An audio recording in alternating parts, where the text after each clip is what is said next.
1000 રૂપિયાનું હેલ્મેટ લેવા કરતા તમારા મા બાપને 1000 રૂપિયાની સારી વસ્તુ લઈને આપો. મા બાપ રાજી થઈ જાય ને એટલે તમારે મંદિરે જવાની જરૂર નથી. કોઈ હેલ્મેટ પહેરે નહીં, કોઈ પહેરે નહીં હેલ્મેટ. પ્રોબ્લેમમાં કઈ દેખાતું જ નથી, ડાબી બાજુ જમણી બાજુ નથી દેખાતું.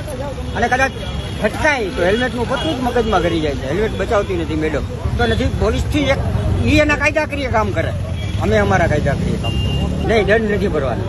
આવી રીતના તપેલી ફેરી નીકળવાના.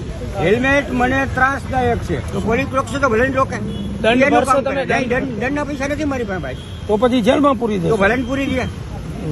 તમે જેલ જવા એ તૈયાર છે. હું કામ ક્યાંય કરતો જ નથી, સિનિયર છું, ઘરેથી રોટલી બનાવીને હોટલમાં દઉં નહીં. હેલ્મેટ શહેરમાં જોઈએ જ નહીં.